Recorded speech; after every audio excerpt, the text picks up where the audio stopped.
Hi there, it's me, Webweaver. Welcome back to World of Horror. On today's episode, we're gonna do something a little bit different. I've tried recording this once already. It didn't go very well, unfortunately, because I had to take multiple Emmerdales, and I forgot something very important, and then it all came crashing down. But anyways, this is explanation of horror, or world of explanation of over explanation. I got a request to do a video that was basically just kind of like walk me through every decision that you make, and so this is gonna be naturally a much longer video. And we're gonna be playing as Aiko Takahashi because I feel like she's got the best chances. This will also probably be the most helpful to new players. Because Aiko Takahashi is probably the best character to play if you're new to the game. The only other character who is, like, really good if you're new is Moriko, because she has a very simple playstyle of bonk with the gun. But Aiko she naturally has faster actions, and she has a great starting stat line, so we're gonna start there. I'm just gonna do regular World of Horror, because I don't want to complicate things too much.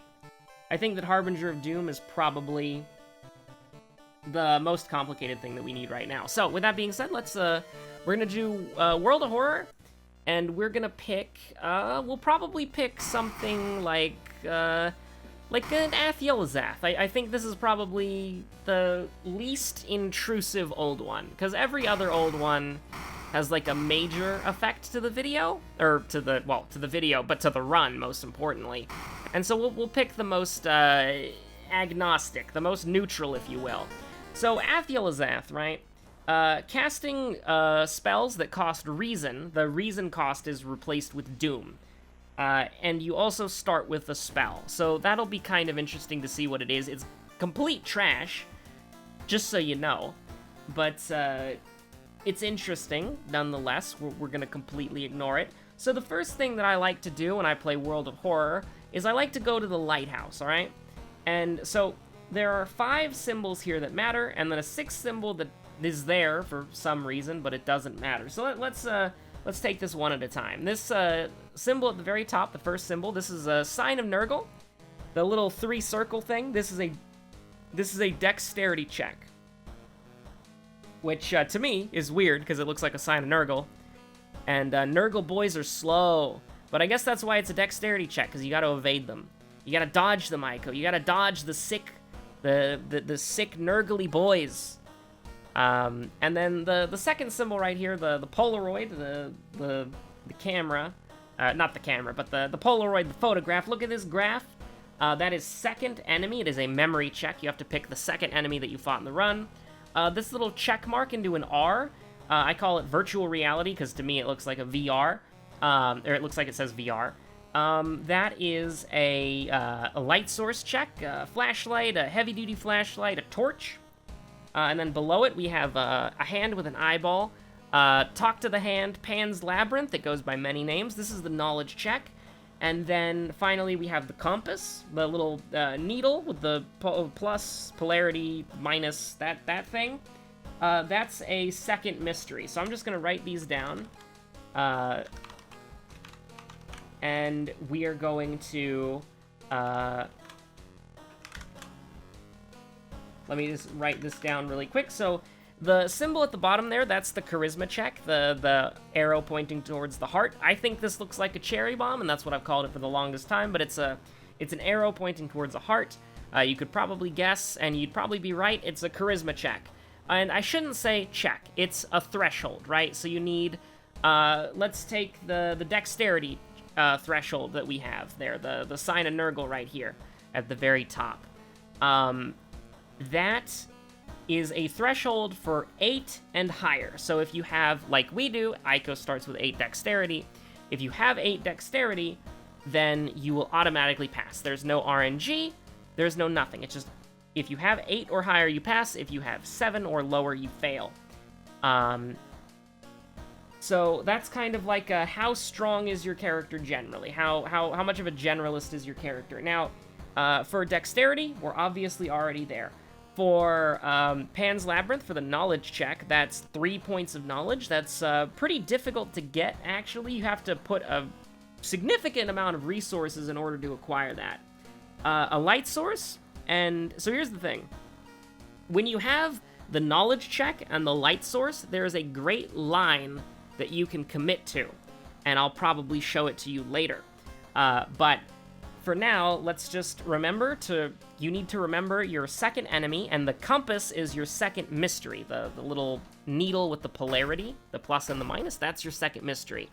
So we're gonna go into our apartment now, and so here's the thing. We could go to the city history, but there is a certain advantage to waiting until later to go to the city history, because you can only do it once.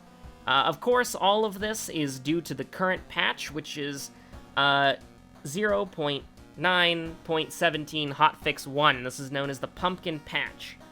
So the first thing to do when you get into the apartment is obviously to open the drawer and to see if you get any items. You can either get nothing, a bottle, an empty bottle, or a library notes. Now, library notes is very interesting because it allows you to essentially, you lose 2 reason, which is your second health bar, to gain a random spell. This is very useful, and it has more utility because we're on Ath Yelazath. You can cast spells that you otherwise wouldn't have been able to get away with.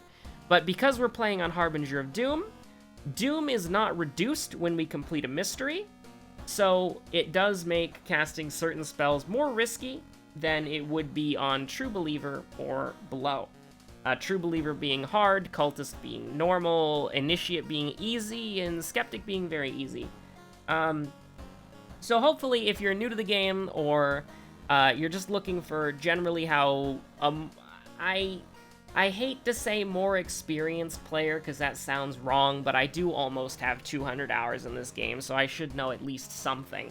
So anyways, the first thing that we do is open the drawer. We got library notes, and so that kind of... We're not going to go to the bath yet, alright? We're going to go to the TV. Now, what we do here at the TV is we're looking for Moriko. We're looking for a girl who's gone missing. This is her right here. The caption is, "The search for a missing person continues in the forest surrounding Shiakawa. If you have any information, please contact the police department." So, this matters for one reason and one reason only. If you are playing with the World of Horror Extended B, it is a perk deck that you can select. We play with all of them by default, but with what settings that we've put in the game. But by default, it will take you into the store before every run, and you'll be able to pick what card packs you want to use. If you are using card pack B, which I always do, that puts the Moriko Bloody Sweater event into the game, and that means that you can get the Bloody Sweater event, which requires you to have watched the TV and requires for you to have the Outdoorsman perk. Now, if you are missing one of these 2 requirements, then you will guaranteed take -2 reason. So it's very important when you're playing with character perks, which we are, to always watch the TV, because if you see Bloody Sweater, you're probably going to take -2 damage, but you want to make sure that you have the opportunity to avoid the -2 damage, if that makes sense. So now we're going to roll on Library Notes. Now, Library Notes can give you any spell in the game, and it gave us a very bad one. So, Library Notes costs 2 reason to use, and it can be reused as many times as you like, and you can forget spells for 1 reason. So you can think of it as it costs... If you get a bad spell that you don't want, you can forget it immediately, and then it just costs 1 reason to get that spell, which is very negligible. You don't have to sweat that too much. Now, I'm not going to exploit this, but currently, Flesh Regrowth is the most powerful spell in the game because the description is lying to you. But we're not gonna talk about that too much. We're not gonna bog the video down because this is probably gonna get patched. Okay. So what we do is when we're playing seriously, we'll use it once and then we'll forget it. But anyways, we're gonna go back to rolling on library notes. We might just forget it immediately anyways. This is just comedy. This is just like, we're gonna roll one more time. We're probably gonna forget both of them. Okay, that's more reasonable. Get these out of here. I don't want to... This is a freaking edutainment video. This ain't a freaking... This ain't a freaking a joke video where we want to eat Oteru or something, alright? So anyways, we forgot the spell that we started with, courtesy of Ath Yelazeth, the Towering Eye, because we honestly didn't really need Absorb. It's very bad, and we want to roll for another spell. So I typically like to roll until I get to around 7 reason. Now, the reason why I do that, no pun intended, this is beautiful, by the way, we want to keep this at all costs. But the reason why we do that is because when we go to the bath, we get healed +1/+1, and then we can choose cold water to get more reason back. So we essentially went from 13, we lost 4 reason in total to roll for a lot of spells. And in the process, we have obtained one of the best non-broken spells in the game. This spell works as intended, and it's ridiculously good. You spend 10 experience to get +2 reason. Now let me tell you why that's great. When you level up, okay, that's 100 EXP. You get a perk, which most of the time can be pretty powerful, plus 10% accuracy, and then either a stat upgrade or +2 stamina or +2 reason, right? You take a perk and you could take either a stat up or a heal. This is for 10 EXP +2 reason. That is essentially half of a level up for, I mean, 10% of the cost. Like, that's all right. You love to see that. So now, so Memory Extract is probably one of the best spells in the game. You love to see it, always. So anyways, let's head on down to the most important decision that we're ever gonna make. First of all, in the top left corner, you take the money from the Gunpla figurine, the little box with legs. You take that money, you get +1 funds. That's gonna be important later. Now we're on Timeline B, which means that we have access to Halloween, which is cool. But since this is a video aimed at explaining everything, let's get the know-it-all glasses on. Timeline B has other things as well, but we'll go through those when we get to them. If there's enough positive reception to this video, we might do a Timeline A version on a different character. But so the first things first, we gotta find what we've got going on. Like, what's our strategy gonna be? What run are we gonna be doing, alright? So, first of all, the first mystery A, red coat man, Chilling Chronicle of a Crimson Cape. There are very specific instances where I would do this mystery first. If you have library notes and you get the Ashen Contract spell or the Thread of Fate spell, then you can do this mystery immediately as long as you go for ending B, which is man. If you do not meet those criterias and you are not Moriko packing heat, I would highly suggest saving this mystery for 4th or 5th. Moving on to the next mystery, Freaky Feature of Found Footage. This is a mystery that takes you out of the town after a small preparation phase and puts you in the forest for potentially God knows how long. All my homies hate the forest. All my homies hate roads closed.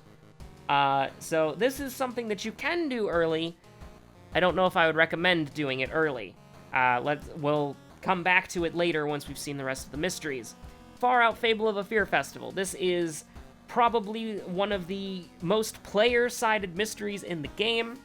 It is 4 forest investigations for a army of allies, a full heal, or one of the best items in the game if you are on Timeline B like we are. It is also one of the only mysteries that has different endings for Timeline A and Timeline B, where you can also still get ending A if you are a knight-errant lad. But that's not relevant here.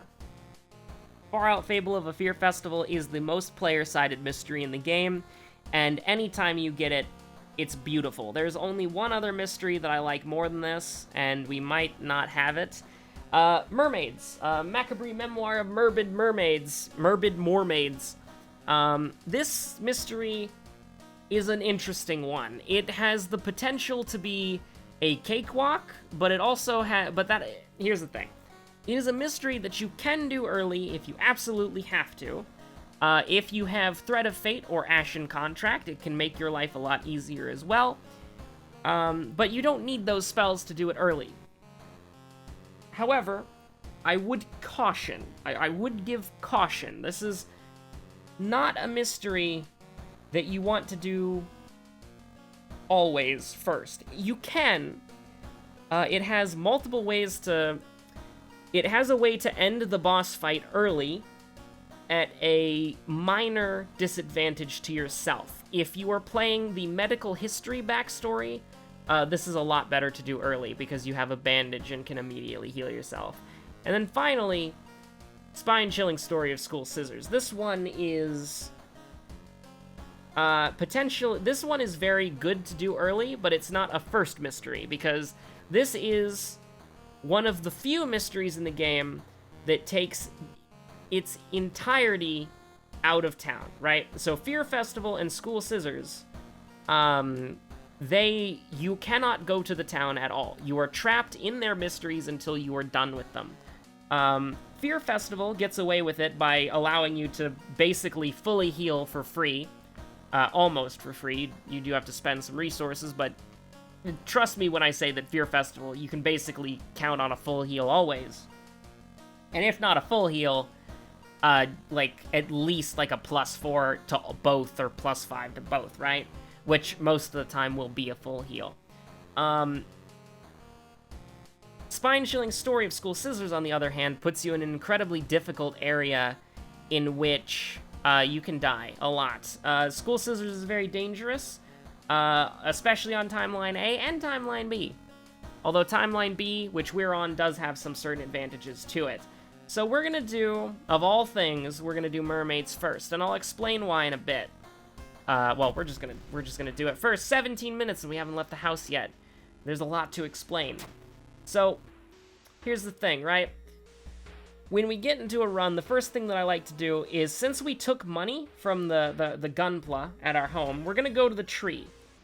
Now, the tree, you might not have it unlocked yet. I believe it's an unlock where you just do as many achievements as you can. I believe it's one of those, but the tree allows you to curse yourself for +2 stamina, plus a spell, or +2 money. Money is almost always what you want to curse yourself for, but stamina can also be pretty good as well. If you're playing on 7th Curse backstory, you almost always want to save the 2 you can nail 3 dolls to the tree. You can use the tree 3 times. Also, this right here, it's a bad idea to leave. You can do this for free. This, you used to be able to dodge Yagathag with this. You can't do that anymore. Yagathag is the newest god at, current patch, of course. But that did get patched. However, you can still come here to, like, do things. So we're gonna get cursed for money.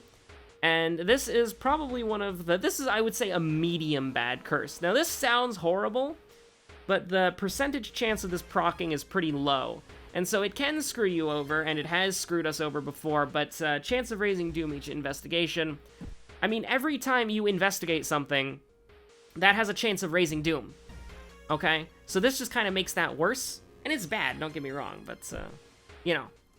it's, after that, what we're gonna do is we're gonna go to the friendly dog shop, and we're looking for a specific item, a very strong item that's very important on Harbinger of Doom and True Believer.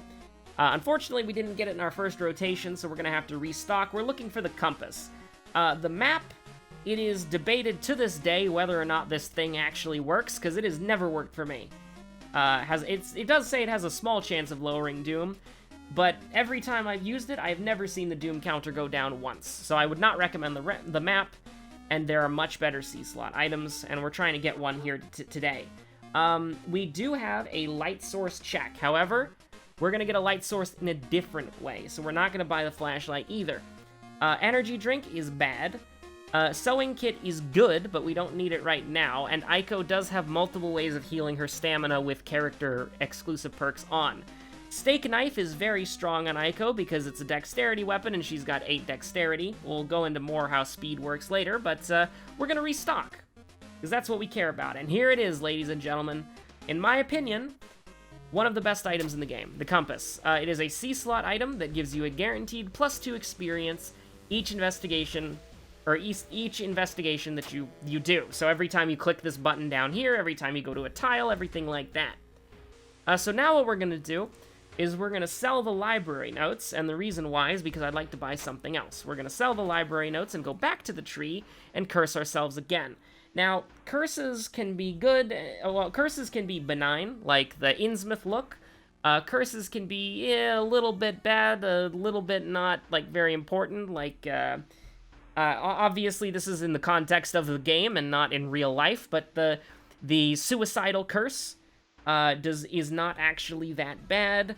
Well, comparatively, the worst curses in the game, something like brain damage and panic.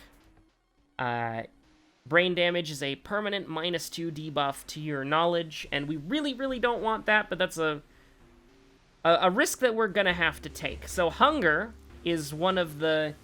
In this case, it is not important at all. We do not have the charisma check at the lighthouse. We do have the symbol, but the lighthouse only has 5 events, and the 6th symbol was the charisma check, so we don't have to worry about hunger. For all extents and purposes, because charisma checks are relatively rare, and there's always another option, well, most of the time, there's like a couple of charisma checks that you only have the one option, but for all extents and purposes, charisma is one of the worst stats in the game, unless you're playing Mizuki. And so hunger is basically like a non-factor. So what we're gonna do is we're gonna go to the hardware store. That's gonna take 4% doom.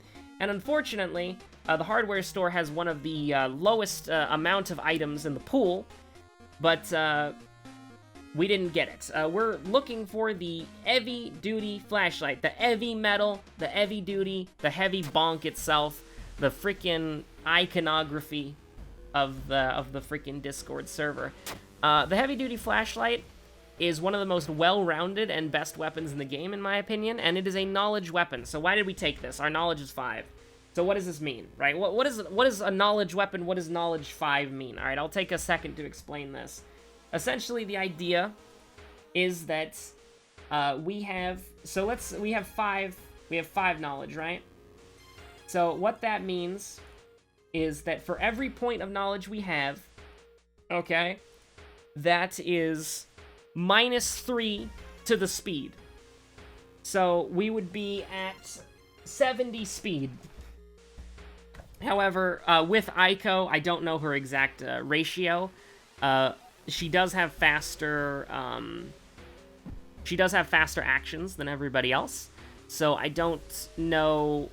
So theoretically, we're at 70 speed right now. 70 time units taken on the thingamabob, you know, on the time wheel for combat. So we're gonna follow the main quest for a little bit. Typically, what I like to do is I like to follow the main quest until near the end, and then I'll do the side quest. Unless it's a specific circumstance where you'll complete the side quest by just naturally doing the mystery, which is not always. There's a couple of instances where you can kind of get away with doing the side quest immediately. But anyways, it's really just when do you want to take the risk to investigate an area that's not necessary to get closer to your victory. But anyways, we've got this check right here. Perception, charisma, and -stamina. We're gonna take a perception check, which admittedly, you know, you can perfectly fail because it's Harbinger of Doom and you have a debuff. But we're just gonna keep on keeping on. Now we're hoping to we're definitely gonna leave this for later because this is a knowledge check and we have 5 knowledge, so we can definitely take the -stamina there for sure. But what we'd like to do is we would like to just, generally speaking, follow the main quest. I don't think, outside of a side quest, there are very, like, almost no instances where I would recommend exploring or investigating other locations. So, for this is underground, green lights, JoJo reference. I don't actually remember what the stand is, but I just remember the song that says green lights, green lights. So here's the thing. There are a few options that you could do here. I don't honestly remember what studying the writing on the blackboard does. I think it's a spell for like minus reason, but I don't really care about that. Picking up a book gives you a random book. This is important if you're trying to get the discard 3 books in one playthrough achievement, which is a very good achievement, and you should get that when you can. The unlock is very important. But if you're not trying to get that, and you have the reason, this is -4 reason for plus 20 experience points, so we're definitely going to take that. It is a little bit risky this early in the game, especially because the Murbid School is a little bit, you do take damage for investigating it, guaranteed. But we're not gonna sweat it right now. We're gonna go to the seaside a couple times because we're coming up on the end of the mystery. And I believe doing this side quest, I mean, we're gonna take guaranteed doom damage here anyways, but we're just gonna hang out.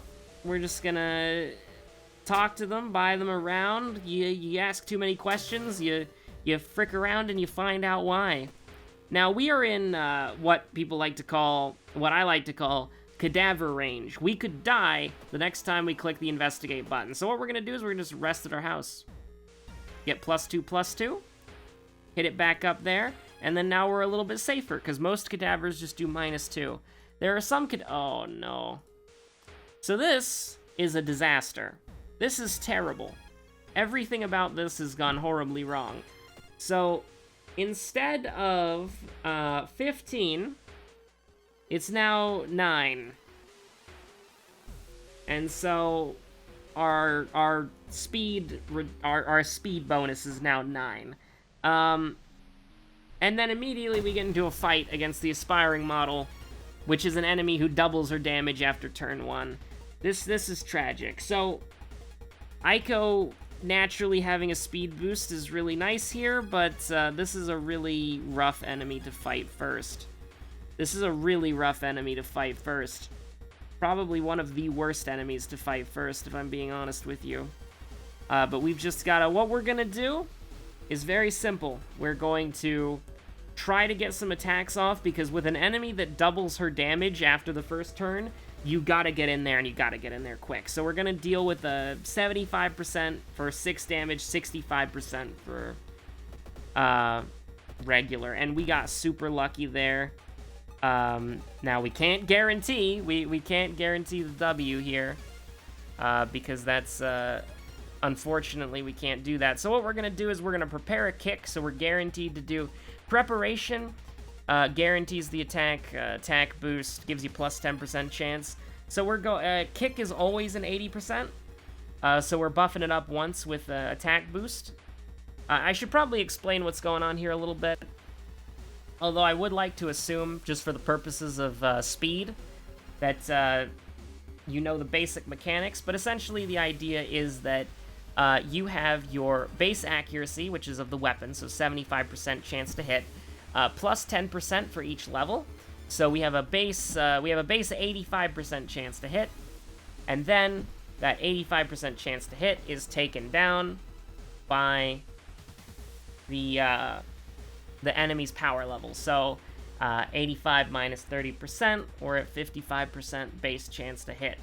Now the enemy's power level is not factored into kicking. That's always 80%, but kicking is usually terrible. However, with this, we have a 90% chance to not die. So, there we go. We did it. We made the bet. We also probably could have Desperation there, but that was a pretty good teaching moment of kind of how that all worked. So we're gonna move on. This is the end of the mystery, because I've memorized this by now. So we just have to hope to not die at this fight, and then we live another day. So now, let's look at Desperation. So Desperation, you can use it once per combat, and it doubles your base damage for a single turn. So 4 goes to 8, 6 goes to 12. If you have any damage boosts, that changes things, because it is doubling your base damage, not all of your damage. So, say we have +1 damage from an ally, or a perk, or a spell, or whatever, right? We got +1 damage, okay? What this would mean is we would have 5 for our basic attack, and that would end up doing 9, because it would not double the 5, it would double the 4, and then add a +1 to that 8. So with that being said, what we want to do is we want to Desperation and attack. So unfortunately, like, the thing here is that we're not, this is actually quite bad. This is very bad, actually, because she's gonna go, vampire enemies have a tendency to heal, which by 1 after they attack you. So I actually think we might throw the lucky earrings just to get ahead of her a little bit. That did 0 damage. A great edge of attainment video right here. You come for the greatest strategies of all time. Anyways, so we can guarantee that she goes down to 14, but she goes back up to 15. What can we do here? So if we Desperation, we can do 70-70 for 16. That's not good enough. We can guarantee do 12 damage. So the only thing that we can guarantee is 12 damage, or we could potentially guarantee 12 damage. Okay, 12 damage, but with no risk. 12 damage, but with risk. Unfortunate. So it had to be a vampire enemy, right? It had to be a vampire enemy. And we also have to only be able to attack once because of a horrible debuff. So what we'll end up doing is just, I mean, prepping this and attacking. We'll probably do this for multiple turns in a row. Or maybe she didn't heal, because vampire enemies are weird. But vampire enemies can heal. I think it's, like, if I had to guess, she'd heal next turn, but let's see what we can do here, alright? We can't do anything, so we're just going to do the same thing again. We're going to brace for impact to to half our damage. We're going to prepare, so our next attack is guaranteed to hit, and then we're just going to attack. She goes down, yep, she goes down to 10, up to 11. We're going to Desperation, prepare, and then hit her with the strong attack. So we've managed to make it. She always drops the Occult Diary, which is a very nice thing. Lowers our doom by -3%. Allegedly, this also increases your, allegedly it also increases your threat level, but we're on Harbinger of Doom, so our threat level is theoretically already in a bad spot. So with that being said, what do we want to do here? We want to fight the boss, because I do not believe we have, I don't want to take 5% Doom. And so we're going to fight the boss, and then we're going to use one of the ancient techniques, alright? I call this one the Arc Knight. Because we're gonna hashtag burn it all down. Now, so this enemy is actually much more beatable than you think. Enemies that do mono damage, aka only stamina or only reason, are much easier than all enemies, and enemies that do minus stamina damage exclusively are much nicer to fight than enemies that do minus reason damage exclusively. However, in our current state with 3 knowledge and 4 stamina, there is literally a not a 0% chance, because dodge exists, but listen, the probability of that happening, of dodging bracing for impact, multiple attacks, dodging the ones that we can't brace on, is virtually non-existent, so we're just gonna hashtag burn it all down. Now, what this does is it afflicts you with burn, which is a minor injury that can be cured for 1 fund. And that's what we'd like to. That's what we want. That's what we want. That's what we like. So, at the end of every mystery, you get contaminated water, and that's bad. That's very, very bad. We're gonna level up. We're gonna take folklore studies, because I'm not done here. Yeah, you're not taking me out of this. We're gonna climb back up, because we're gonna use this flashlight, which is a terrible idea. I think at this point you pivot to a steak knife or something, but we've made our bed and we're going to sleep in it. So contaminated water prevents you from using the bathtub, which is basically a death sentence in the early game. But we're going to keep on keeping on, alright? So next mystery that we can do, normally we'd want to do Far Out Fable of a Fear Festival so that we can fully heal and recruit some allies. However, we cannot cure the burn without either a doctor or a bandage. And so we should choose to I mean, also Spine-Chilling Story is another thing that we could do, but we're gonna do Freaky Feature Found Footage, which is something that I freaking hate. I freaking hate this. But, so here's what we're gonna do. Burn is essentially being inflicted with... I mean, all enemies will do bonus damage. They will... I believe all enemies will get +1 to their damage, which is terrifying. So we need to get rid of this immediately, and we're gonna do something that is a pretty cheeky strategy. So this revolves around the point-and-click aspect of this game. So we're gonna go to the hospital, and unfortunately, there's no way to leave the hospital. You have to either go to the pharmacy and leave that way, or go to the doctor's office. Both of those cause doom. Corridors don't do anything. I don't think they do. I've never seen any of this work. But, anyways, we're going to go to the doctor's office, and we are going to... So we don't have money, right? If we try to cure the burn, we'll get kicked out. So here's what we're going to do. We're going to steal the pills from the doctor's office, and then we're going to sell them back to the doctor, and then we're going to cure the burn. That's infinite money right there. Infinite value. Steal something that isn't yours, and then sell it back to the doctor for one fund. So now that we are out of the danger zone, we're going to go to the mansion. And the reason why we're going to do this is because we want to get the side quest out of the way for bonus experience, but also for something like this. Cold Trail. Leave through the door. Dexterity check. EXP. Search the room. Perception check. Item.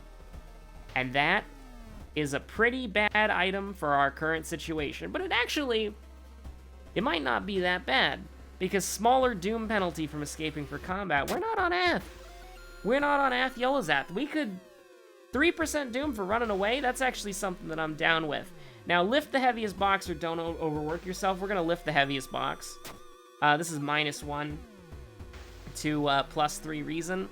So the reason why we do that is because the other option is plus doom, and we want to keep our doom on the down low. But also, this is very important because it sets us into desperation range, alright? Now, desperation range with stamina is a lot better because, alright, there are virtually no... So, I think I've mentioned it before, but I also could be getting mixed up with the video that was bad and that I had to scrap. But essentially, there are these things called cadavers. I call them cadavers. Named after Cadaver Theater, a mansion event that we get every single time we go into the mansion. Essentially, the idea is it's a investigation that does damage to you, and there's no counterplay, right? The counterplay is get luckier next time. And so, there are a bunch of reason cadavers in World of Horror. There are so many cadavers for your reason and your sanity. However, for stamina cadavers are almost exclusively based on what old god you have. If you have Goizo, there's a stamina cadaver. If you have Ithutu, there's a stamina cadaver. If you have Yagathag, there's a pseudo stamina cadaver that gives you minus doom in the process, right? But on Ath Yolazath, there is no stamina cadaver. So, we can sit at 3 stamina or 2 stamina, and we'll be safe from these random events. But if we were on Ithutu, we would have to worry about the sun burning us alive. If we were on Goizo, we would have to worry about the lady with her eyes bleeding. But since we're on Ath, the cadavers are reason and doom, not stamina. So we can afford to be at 3 stamina perfectly fine. Now this event right here, we can choose to fight, we could check the lockers, or we could turn on the lights. Turning on the lights gives you plus reason, checking the lockers gives you money. I want money. +2 funds. Personally, I believe that you either want to be at 1 fund with an item that you can sell, or 3 funds, because the events in this game that make you lose money make you always lose 2 funds. So I think that it's a little bit of an awkward spot to be at for sure, but I think ultimately it'll be rather fine. So For this, we could follow the weird man. We have 7 perception. It's kind of reasonable, but, you know, you can always just roll a natural 7, which is a little bit unfortunate. Now, this is the absolute, like, galaxy brain, do you go into the forest with 3 stamina? And I don't really think you do, because that is risky as heck, but what we're gonna do is we're gonna go to the police station, request more patrols, and we're gonna do it. We're gonna do it, yeah. It's 40 minutes into the video, but it's early into the run. And so, I think that we have a chance to get through this. So, Curious Bookstore, visiting Giles, whatever, when he's not hanging out with Buffy. You know, like, I like it, but I don't think that, I'd rather keep my money. I definitely rather keep my money. Because we want to avoid Jar of Blood. We want to avoid the humble jar salesman. Run. Let's go. So running here, yes, there's a chance to get shot and you lose stamina. But it's 8 dexterity. We have a reasonable expectation. Here's the bloody sweater. If we took Outdoorsman earlier, we would be able to click this right here. And we'd be able to not lose reason here. But that's fine. If we have to, we can use memory extract to save ourselves. There's quite a few cadavers in this forest that will... I mean, that's not a cadaver, that's just us failing a check, but you get what I mean. There's a lot of instances where you can take reason damage. Now, this is very lucky. This is highly lucky. Now, this doesn't matter at all, but I think peeking inside is almost always the better option. On the incredibly rare scenario where you can stock up infinite items with the Burning Man, you don't want some useless thing hanging around in your... You don't want some useless item hanging around in your back pocket for the rest of the game. And by your back pocket, I mean your briefcase. Aiko's got a nice briefcase. Cut off from the outside world. If you didn't see Moriko at the beginning of the game, that kind of just punishes you. There's pretty much no other reason. Like, I guess you can't call Junko. But that would be about it. So we still have contaminated water, but this time, we don't have burned. So what can we do? We can go to Fear Festival. Thank God for that. And that's what we're going to do. We're going to go to Fear Festival, and we're going to have a good time. So Fear Festival is... I've said it once, and I'll say it again. It's the most player-sided mystery in the game. It is incredible. It is wonderful. You might actually want to take Outdoorsman here, because we got to go into the forest again, and we could see Moriko again, but... after this mystery, it's completely irrelevant, so we're gonna take Fast Swimmer just for as a coin for our Witcher knowledge. I'm not dropping this knowledge train. All right. Do we have folklore study? Oh my God, we have folklore studies. Oh Jesus, that's terrible. We want to try to level up as much as possible for sure. We're just gonna take as much healing as we possibly can. Because I think we will Onsen. So every time we're doing this, we have to investigate the forest now. So for Fear Festival, right, you have to go to the forest a total of 4 times, or maybe it's 5 times, but you have to go to the forest twice during this little period where you're exploring the town. And what ends up happening, okay? What ends up happening is you have to, if you explore the forest twice here, you get to the ritual in time and you save yourself 2 stamina.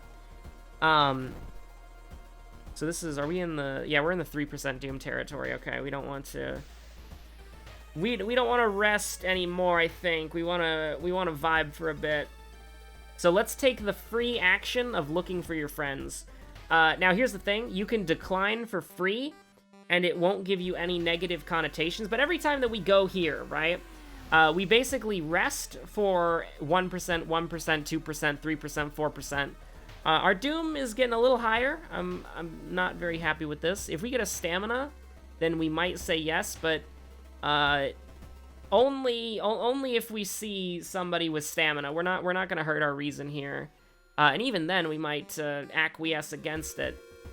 But let me check the small candle real quick. So the small candle, 65 speed. Not counting Aiko's modifier, 80% chance to hit. I think that's fine. I think that's fine. So because you have to, I will get the exact number in a second. It's not something that I consciously think about. The only thing that I have registered in my head is that you have to get the you have to investigate the forest twice while you're still in the village, so that you can get to the, whatchamacallit,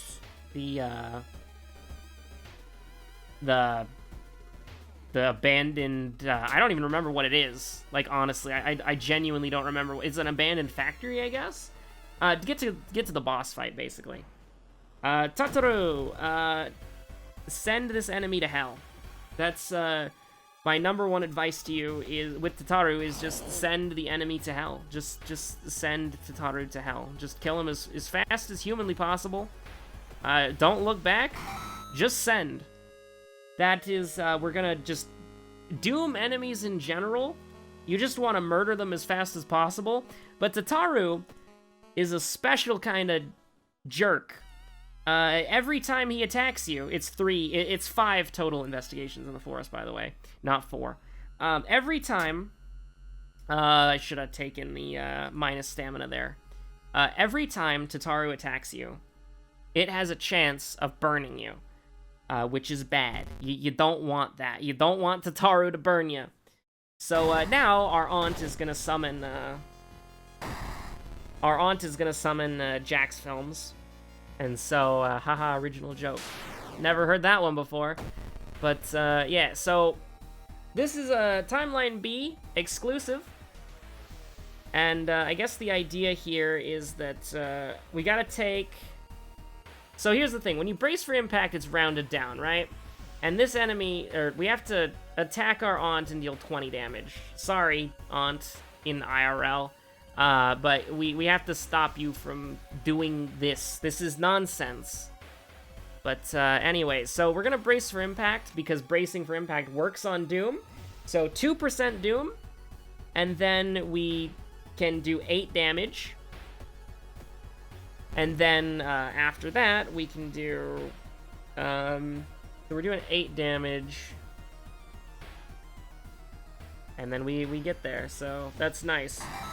We take 2% Doom, and then we get the Spiral Hood, which is great. The Spiral Hood is probably, besides, so here's the thing. The compass is the best item in the game to get early, right? You always want to get the compass on your first mystery. On your last mysteries, the Spiral Hood is one of the best items in the game. Perception is a terrible stat unless you're playing the Doomslayer, Moriko Ishii. And strength and dexterity are huge. Strength for a better brace for impact, dexterity if you're using a dexterity weapon. Store is closed, so this is the opportunity. Woo, baby, that's what I've been waiting for. So this is the opportunity to show you city history, and we had to do this regardless, but this is just extra value. So when you click on city history, when you confirm and continue, you will not be able to go back to this screen ever, and you will not be able to edit your town ever. So the friendly dog leaving, store is closed. That means that the shop dog is gone, okay? Shop dog is gone. So we can take shop dog away, and then replace shop dog with something else. The occult store, potentially, and the vending machines. Now, both of these are significantly worse than the shop dog, but, you know, you might as well have an extra option on the table if you need it.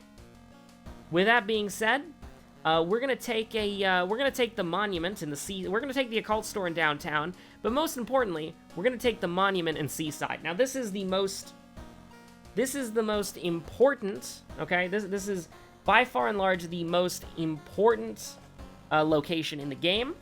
You spend health and money to lower Doom, and that's fan-freaking-tastic. Now, I got some radical animals over here who need some attention, so I'm gonna have to Emmerdale.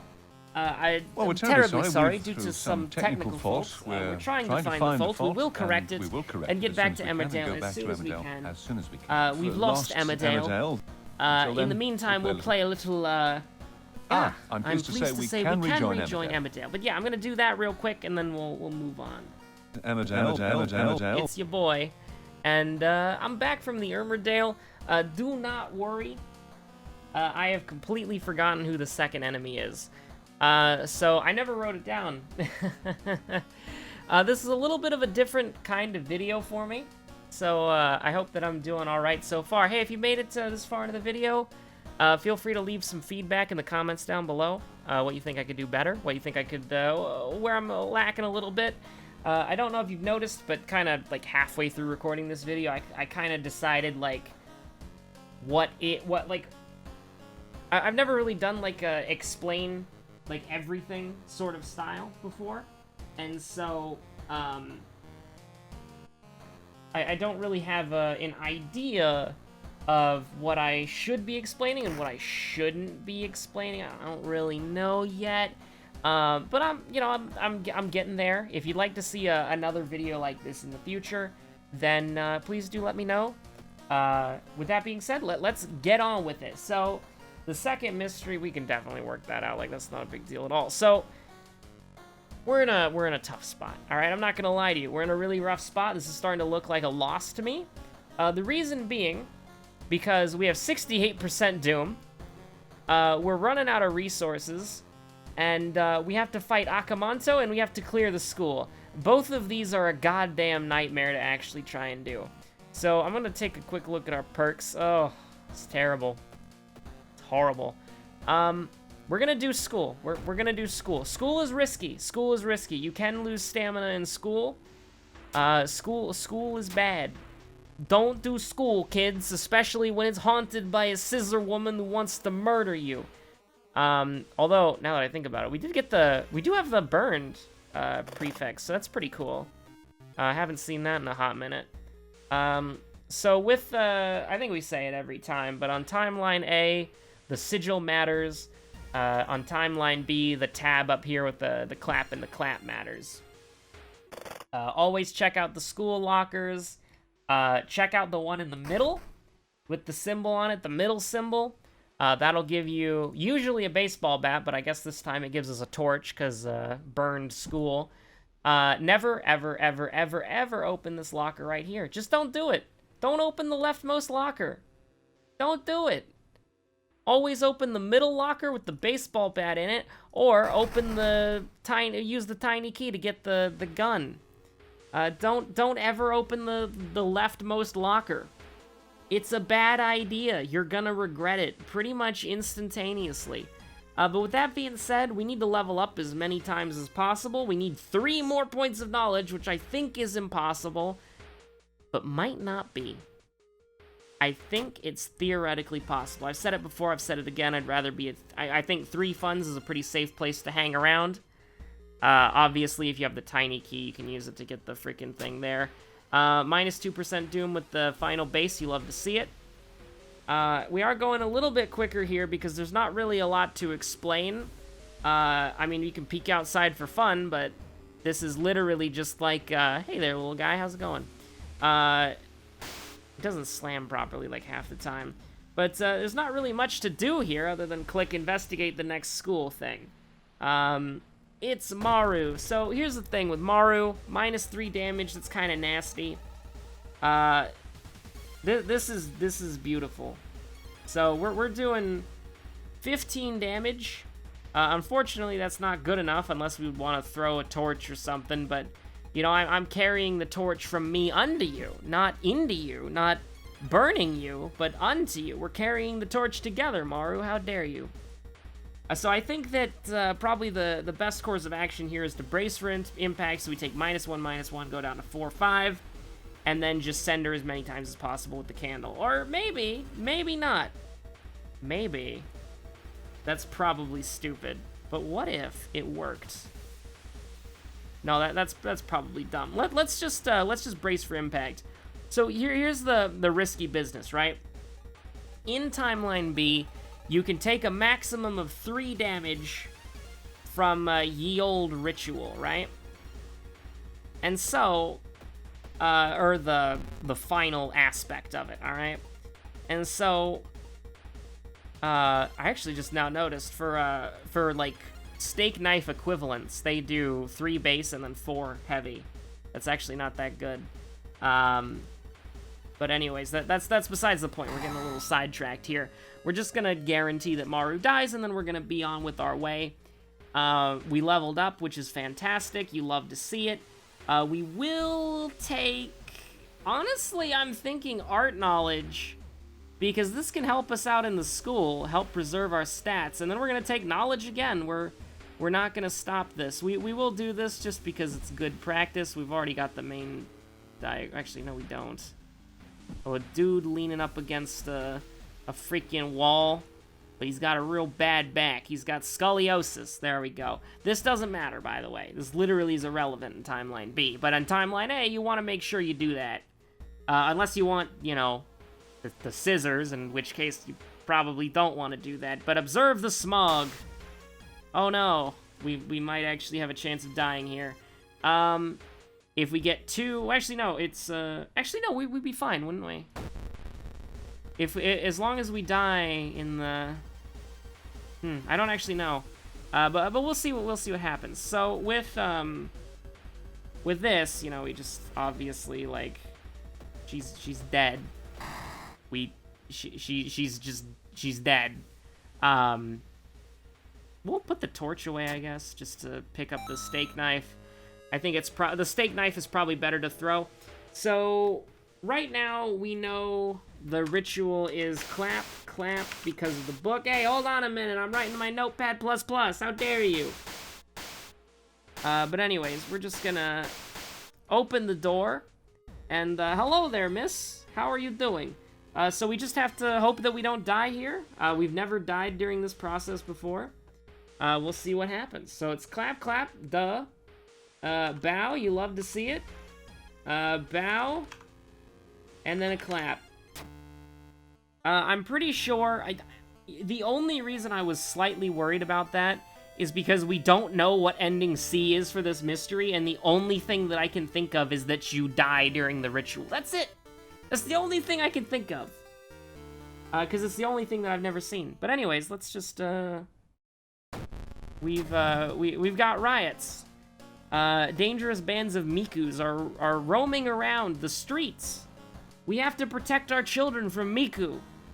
What could you... Well, that's unbelievable. We can't let Miku corrupt the youth. But, so we're in an interesting spot right now. Man, we might actually get to level 6 and get 8 knowledge. That'd be hilarious. But, for now, we have to figure out how we're gonna handle this Akamanto nonsense. So, I think we need to do the... If we want to level up, we need to do the side quest. Which is probably risky as heck. Oh, yeah. That makes a lot of sense, actually. Okay. So we're not gonna do the side quest at all. We're gonna go to the doctor's office. We're gonna go to the pharmacy. Okay? We're gonna go to the, restock page and get upset that, we're getting owned by a video game. And, we probably threw the game there. But, we can monument. That's, it's photos taken seconds before, yep, why is it 2 and not 1? I'm just curious. Okay, so we probably lost the game now. I was thinking, you know, we go to the... Screw it, man, it can't get much worse. The narrator voice, it could be the Borealic, oh no. Well, we got an injury. We rolled a natural 12 on our strength check. Frostbite broke, oh no. So this is all falling apart. I'd like to just apologize for that.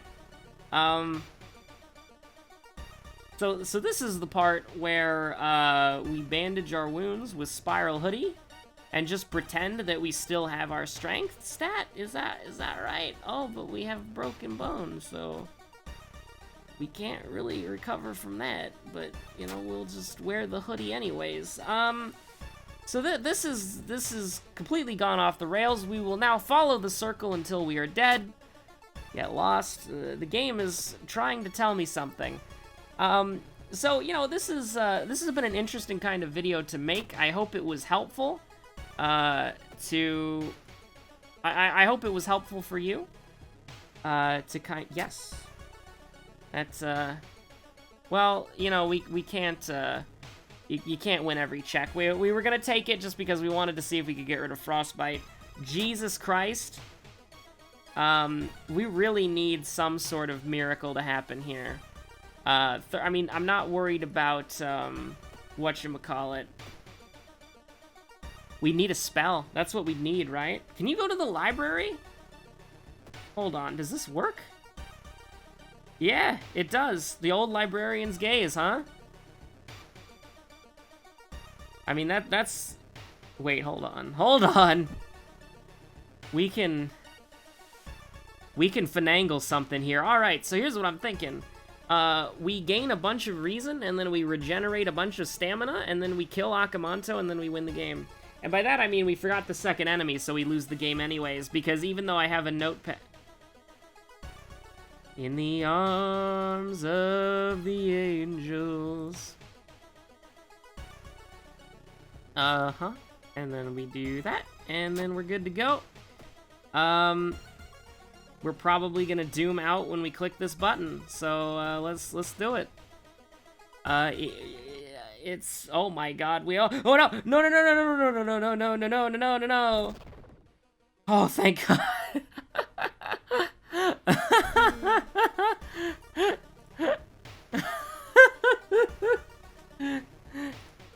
That event ends on its own, I think. I think we would have died there. Oh my god. That's... Oh no, this is just doom. Whoops. It's end? What does end mean? I can't see. Akamanto, I can't see. This has gone horribly wrong. I mean, I'm sorry, there's not, like... I'm trying to think of what we can do here, but this entire video has been completely derailed. Akamanto, I can't see my doom. Akamanto, I can't see it. I can't see my doom.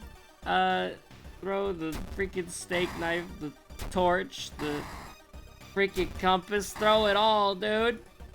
Desperation. Just send him to... Oh my god, this kills him, doesn't it? Yeah, this does. This is, Yeah, that's 24, man. And we guarantee 2 of them. That's hilarious. We can kill him if we get lucky.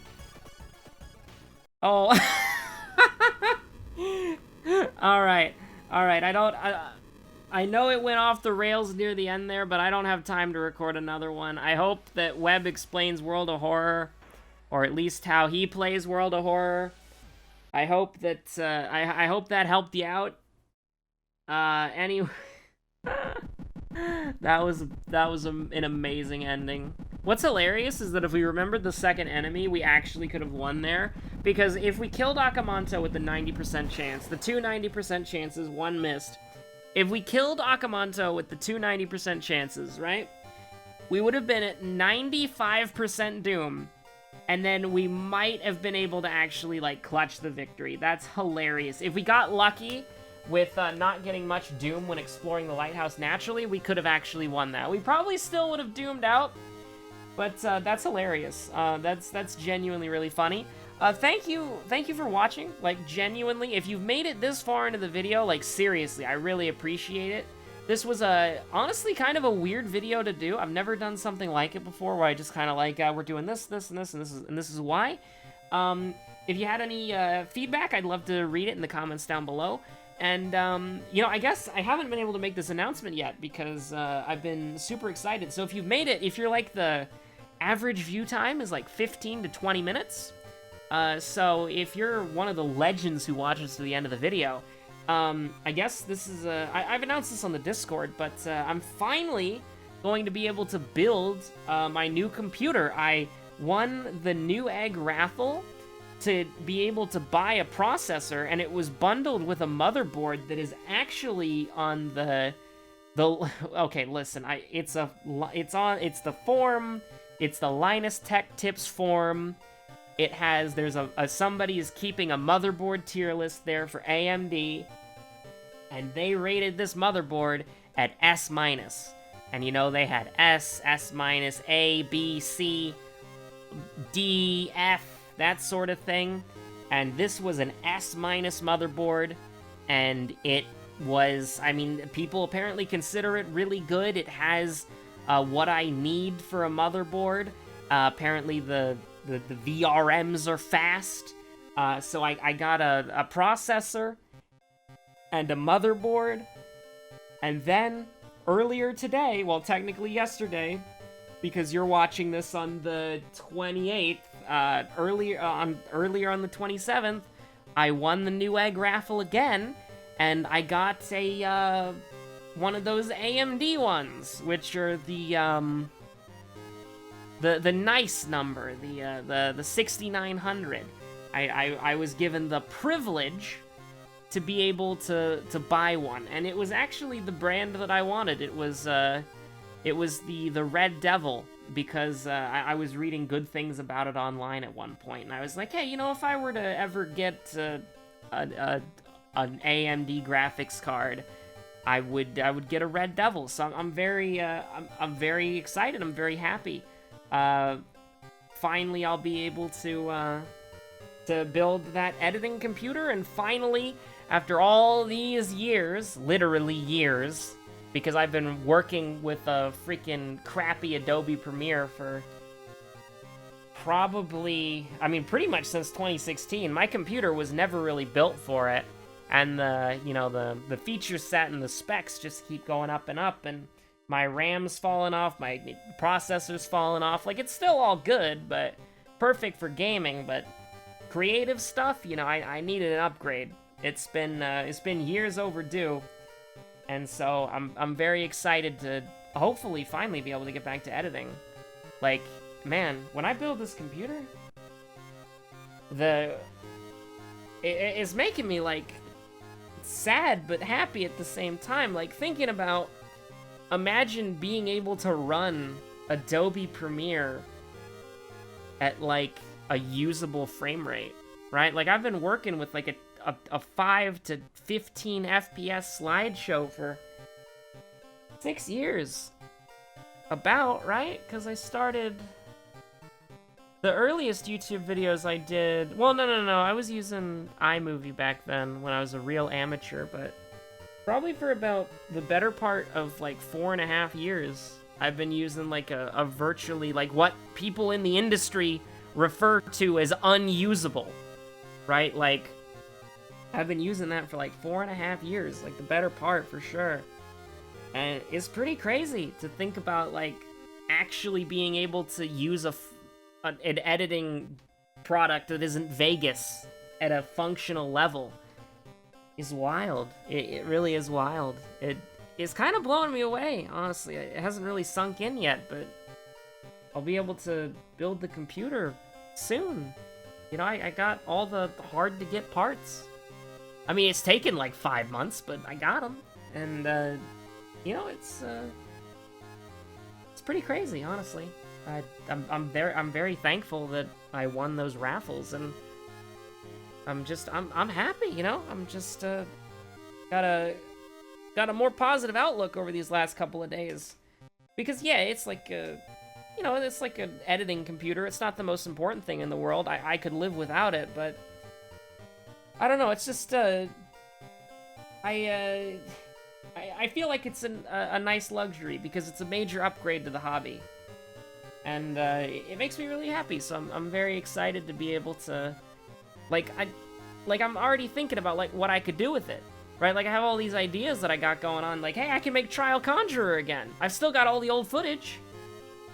And so, yeah, that's crazy. I'm pretty happy about that. So anyways, thank you so much for watching. If you made it to the end of this video, sorry for the rambling. I hope you're all staying safe out there. It's your daily reminder that world hard and cold, blankets and pillows soft and warm. Stay safe out there, y'all. I hope you're having a good one, as always. And, you know, this was Web Explains World of Horror. If you'd like to see something like that in the future, let me know. You know, I've had a few people add me on Steam to give feedback directly. I've had a few people join the Discord server to leave feedback there. I've had a few people add me on Discord to leave feedback. And of course the comment section is right there. So if you'd like to leave some feedback, there's multiple ways to reach me. There's also Twitter. I have a Twitter. You can DM me on there if you want to leave feedback that way too. I'd appreciate any actionable feedback. So anyways, thank you so much for watching. My name's been Webweaver. How long is this video gonna take to render? Let's find out. Well, I'll find out, and if you're curious, I'll report back to you. But anyways, I've extended the video for too long, and that video is way too long in itself.